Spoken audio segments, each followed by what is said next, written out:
நம்ம என்ன சமைக்க போறோம்னா, நார்த் இந்தியன் ஸ்டைல்ல பன்னீர் புர்ஜி தான் சமைக்க போறோம். இது சப்பாத்தி, தோசை, பிரெட் எல்லாத்துக்குமே சூப்பர் காம்போவா இருக்கும். வாங்க எப்படி செய்யலாம்னு பார்க்கலாம். பேன் நல்லா ஹீட் பண்ணிக்கலாம். 2 டேபிள் ஸ்பூன் அளவுக்கு ஆயில் ஆட் பண்ணிக்கலாம், குக்கிங் ஆயில்.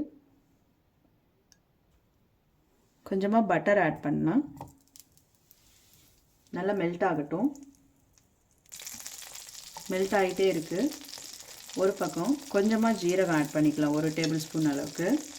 பட்டை ஒரு துண்டு, பிரிஞ்சி இலை ஒன்று சின்னதாக ஆட் பண்ணிக்கிறேன் வாசனைக்காக. நல்லா கலர் மாறட்டும், வாசனை வரட்டும். 2 பச்சை மிளகா நீட்டு வாக்கில் அரிஞ்சதை ஆட் பண்ணிக்கலாம். ஆனியன் பொடிசாக நறுக்குனது ஒரு பெரிய சைஸில் ஒன்று எடுத்திருக்கேன், அதை ஆட் பண்ணிக்கலாம். நல்லா பொன்னிறமாக ஆகிற வரைக்கும் நல்லாவே வதக்கி விட்டுக்கிட்டே இருக்கலாம். நல்லா பொன்னிறமாகவே மாறிடுச்சு. இப்போ இஞ்சி பூண்டு பேஸ்ட்டு 1 ஸ்பூன் அளவுக்கு ஆட் பண்ணுறேன். நல்லா வதக்கிக்கலாம். நல்லாவே வதங்கிருச்சு. இப்போ மஞ்சத்தூள் 1 சிட்டிகை ஆட் பண்ணிக்கலாம். மிளகாத்தூள் 1 டேபிள் ஸ்பூன் அளவுக்கு, தனியாத்தூள் 1 டேபிள் ஸ்பூன், ஜீரகப்பொடி 1/4 டேபிள் ஸ்பூன் அளவுக்கு, கரம் மசாலா 1 டேபிள் ஸ்பூன். நல்லா கலந்து விட்டுக்கலாம். இப்போ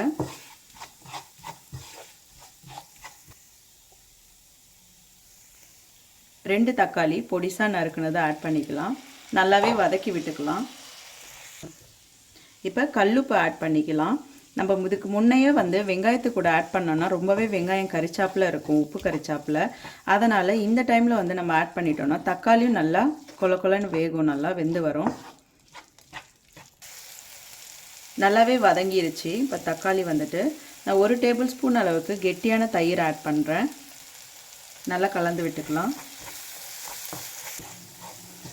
மசாலா நல்லா கலந்து நல்லாவே எண்ணெயெல்லாம் பிரிஞ்சு வர ஆரம்பிச்சிருச்சு. இந்த ஸ்டேஜில் நான் 1 ஸ்பூன் அளவுக்கு கடலை மாவு எடுத்து கரைச்சி வச்சுருக்கேன், அதை ஆட் பண்ணிக்கலாம். தண்ணி எவ்வளோ தேவையோ கொஞ்சமாக ஆட் பண்ணிக்கலாம். ஒரு டம்ளர் அளவுக்கு ஆட் பண்ணால் போதும், ரொம்ப அதிகமாக தேவையில்லை. நல்லா கலந்து விட்டுக்கலாம். கொதிக்கட்டும். நல்லாவே கொதி வந்துட்டு இருக்கு. இந்த ஸ்டேஜில் நான் பன்னீரை நல்லா உதுத்து விட்டு எடுத்திருக்கேன்.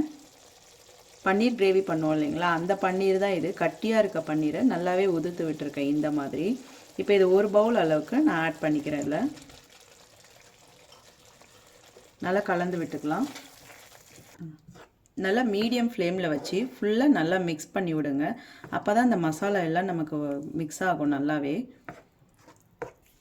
கசூரி மேத்தி கொஞ்சமாக ஆட் பண்ணுறேன், ஃப்ளேவருக்காக தான். நல்லா கலந்து விட்டுக்கலாம்.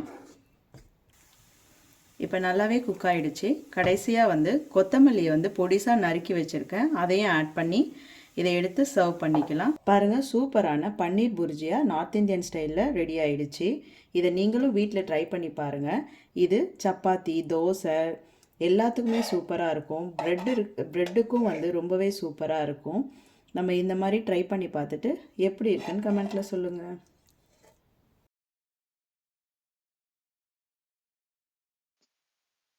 இந்த வீடியோ உங்களுக்கு பிடிச்சிருந்ததுன்னா எங்க சேனலை சப்ஸ்கிரைப் பண்ணுங்க, லைக் பண்ணுங்க, கமெண்ட் பண்ணுங்க, உங்க ஃப்ரெண்ட்ஸுக்கும் ஷேர் பண்ணுங்க.